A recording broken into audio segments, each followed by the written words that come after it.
오전 12시 많은 참여 바랍니다.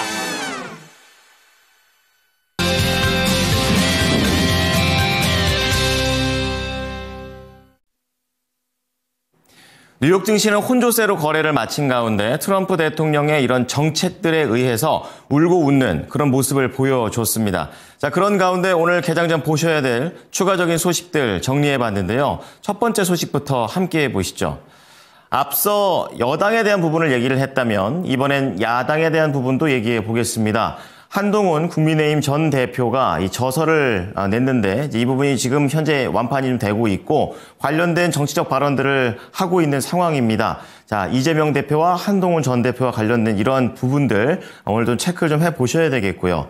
이제 그런 가운데 대명소노그룹이 결국에 티웨이홀딩스를 품게 되면서 전반적으로 지분이라든지 그리고 인수 금액에 대한 부분들이 구체적으로 나오고 있습니다.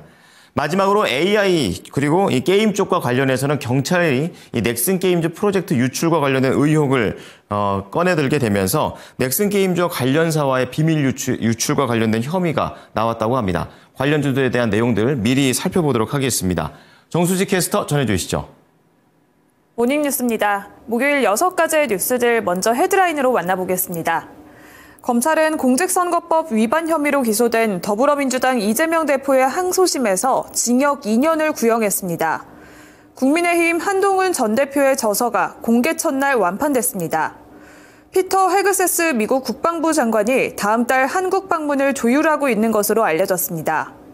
대명소노그룹이 티웨이홀딩스 지분 46.26%를 2,500억 원에 인수했습니다. SK텔레콤이 스마트폰을 넘어서 차량용 생성형 인공지능 서비스를 선보였습니다. 신생 게임 개발사 디나미스원 관계자들이 넥슨 게임즈 재직 당시 참여했던 프로젝트 정보를 유출한 혐의로 경찰 수사를 받고 있습니다. 먼저 첫 번째 뉴스입니다. 검찰은 공직선거법 위반 혐의로 기소된 더불어민주당 이재명 대표의 항소심에서 징역 2년을 구형했습니다. 1심에서 구형했던 형량과 같은 건데요. 검찰은 피고인의 신분이나 정치적 상황, 피선거권 박탈, 소속 정당 등에 따라 공직선거법을 적용하는 잣대가 달라진다면 공직선거를 통해 민주주의를 실현하고자 하는 공직선거법의 취지가 몰각될 것이라며 거짓말로 유권자의 선택을 왜곡한 사람에 대해 지위 고하를 막론하고 엄중한 처벌이 필요하다고 주장했습니다. 이 대표는 민주당 대선 후보였던 2021년 12월 방송 인터뷰에서 고 김문기 전 성남도시개발공사 개발 1처장을 모른다는 취지로 발언하며 허위 사실을 공표한 혐의로 재판에 넘겨졌습니다. 경기 성남시 백현동 한국식품연구원 부지의 용도 변경과 관련해 국토교통부의 압박이 있었다고 허위 발언을 했다는 혐의도 함께 적용됐습니다. 지난해 11월 15일 1심 재판부는 김 전 차장과 골프를 치지 않았다는 취지의 발언과 함께 백현동 발언을 허위사실 공표로 인정하면서 의원직 상실에 해당하는 징역 1년에 집행유예 2년을 선고한 바가 있습니다. 이 판결이 대법원에서 확정된다면 이 대표는 의원직을 잃고 향후 10년간 피선거권이 제한되며 대선 출마가 불가능해집니다. 항소심은 오는 3월 26일에 선고될 예정인데요. 시간에서 이재명 대표 관련주들의 흐름 살펴보도록 하겠습니다. 이 뉴스가 전해지면서 관련주들은 하락세를 보였는데요. 오리엔트전공 2% 하락한 6,340원에 마감했고요. 이외에도 토탈소프트와 함께 디젠스, 에이텍과 함께 CST 등도 관련주들 하락세를 보였습니다. 오리엔트전공을 포함해서 그 외 관련주들의 정규장 흐름까지 체크해 보시길 바랍니다. 이어서 다음 소식 살펴보겠습니다. 국민의힘 한동훈 전 대표의 저서는 공개 첫날 완판됐다고 전해졌습니다. 국민이 먼저입니다라는 제목의 저서는 예약 판매 단계부터 베스트셀러에 뛰어오르면서 기대를 모았는데요. 저서에서 한 전 대표는 12.3 계엄 당시부터 윤석열 대통령 탄핵안 국회 가결까지의 자신의 생각을 솔직히 밝혔습니다. 특히 더불어민주당 이재명 대표가 대권을 차지할 경우에 대한 우려와 함께 자신의 정치 구상도 공개했는데요. 한 전 대표는 한국에서 가장 위험한 인물은 이재명 더불어민주당 대표라고 비판했고, 이에 이재명 대표가 부처 눈에는 부처가 보이고 걔 눈에는 뭐만 보인다고 하면서 응수하자 한 전 대표는 저는 기꺼이 국민을 지키는 개가 되겠다며 맞받아쳤습니다. 또한 재판이나 잘 받으라고 덧붙이기도 했는데요. 한편 최근 한동훈 테마주들은 한 전 대표의 책 출간을 앞두고 정계 복귀 기대감이 반영되면서 주가가 한동안 상승 흐름을 보인 바가 있습니다. 베스트셀러에 오른 저서까지 함께 체크해보시면 좋을 것 같습니다. 세 번째 뉴스 만나보겠습니다. 피터 헤그세스 미국 국방부 장관이 다음 달 한국 방문을 조율하고 있는 것으로 알려졌습니다. 방한시 한국조선업계와 군함 건조와 유지 보수 협력, 방위비 분담금 인상 등이 주요 의제가 될 것으로 전해졌는데요. 방산업계 관계자는 헤그세스 장관 측으로부터 하나오션 등 한국조선업체에 연락이 왔다며 다음 달 방안을 논의하고 있다고 전했습니다. 정부 관계자 역시 헤그세스 장관 방안을 협의 중이며 가능성이 높다고 했습니다. 다음 달 하순 일본에서 미일 국방장관 회담을 한 뒤에 한국을 방문할 가능성이 제기되고 있는데 헤그세스 장관이 방한하면 도널드 트럼프 2기 행정부 장관급 인사 중에는 첫 번째 방한 일정이 됩니다. 트럼프 행정부가 해군력 재건에 관심이 크기 때문이라는 관측이 나오고 있는데요. 조선주에 더욱더 강한 훈풍을 불어넣을 것이란 기대감이 커지고 있습니다. 다음 뉴스입니다.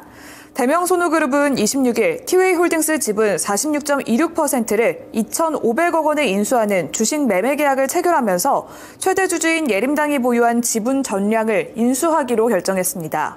티웨이홀딩스가 보유하고 있었던 티웨이항공 지분 28.02%와 기존 지분 26.77%를 더해서 총 54.79%를 보유하게 됐습니다.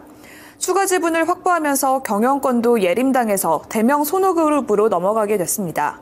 이미 에어프레미아의 2대 주주였던 대명손호그룹은 이번 인수를 통해서 양사가 합병될 경우 중장기적으로는 업계 2위의 저비용 항공사로 발돋움할 것으로 예상되고 있습니다. 이 소식이 나오면서 시간에서 강한 흐름을 보여줬는데요. 살펴보도록 하겠습니다. 티웨이홀딩스는 상한가까지 올라섰고 예림당 역시 8%대 급등했고 티웨이항공도 1%대 상승했습니다. 오늘 관련주들의 정규장에 추가 상승이 나올지 지켜보시길 바랍니다. 다음 뉴스입니다. SK텔레콤이 스마트폰을 넘어서 차량용 생성형 인공지능 서비스를 선보였다는 소식이 전해졌습니다. 올해 해외 진출과 유료화 등 본격적인 AI 서비스 고도화를 앞두고 이용층을 최대한 넓히려는 계획인데요. 다음 달 3일 개막하는 세계 최대 이동통신 전시회인 모바일 월드 콩그레스 2025를 기점으로 이동통신사들이 AI 산업에 화력을 집중하고 있는 것으로 알려졌습니다. SK텔레콤은 최근 ADAS 전화를 구글의 차량용 OS 안드로이드 오토 버전으로 출시했습니다. 차량 운전자도 AI가 통화 내용을 녹음하고 요약해주는 ADAS 전화의 주요 기능을 사용할 수 있게 됐습니다. 운전 중에 통화 시에는 신경이 분산될 수밖에 없는 만큼 해당 기능이 운전자들에게 수요가 클 것으로 기대하고 있습니다.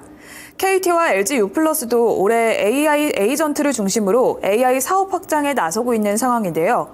KT는 우선 MWC 2025에서 업무 지원에 특화된 기업용 AI 에이전트를 선보입니다. 마이크로소프트와 파트너십도 체결한 만큼 기대감이 커지고 있는 상황이고요. 이에 더불어서 LG U+도 최근 AI 에이전트인 익시오를 IPTV 등으로 확대 적용을 논의하고 있습니다. MWC 2025 이벤트까지 참고해보시면 좋을 것 같습니다. 다음 뉴스입니다. 인기 모바일 게임인 블루 아카이브에 제작한 참여진이 주축으로 꾸려졌던 국내 게임사 디마니스원 관계자들이 넥슨게임즈의 미공개 프로젝트를 유출한 혐의로 경찰 수사를 받고 있습니다. 경찰은 디나미스원 핵심 관계자들이 넥슨게임즈를 퇴사하는 과정에서 개발 중이던 미공개 신작 게임의 개발 자료를 무단으로 반출한 것으로 보고 박병림 대표를 비롯한 주요 직원들을 부정경쟁 방지법 위반 혐의 등으로 입건했습니다. 디나미스원은 넥슨게임즈 서브컬처 게임의 흥행작인 블루 아카이브 PD를 맡았었던 박 대표가 시나리오 디렉터와 아트 디렉터 등 핵심 개발진과 함께 퇴사하면서 작년 4월에 창업한 게임사입니다. 디나미스원은 같은 해 9월 첫 게임으로는 프로젝트 KV를 공개했는데 전반적인 분위기를 비롯해서 설정과 캐릭터 디자인 등이 블루 아카이브와 지나치게 흡사하며 표절 논란이 일었습니다.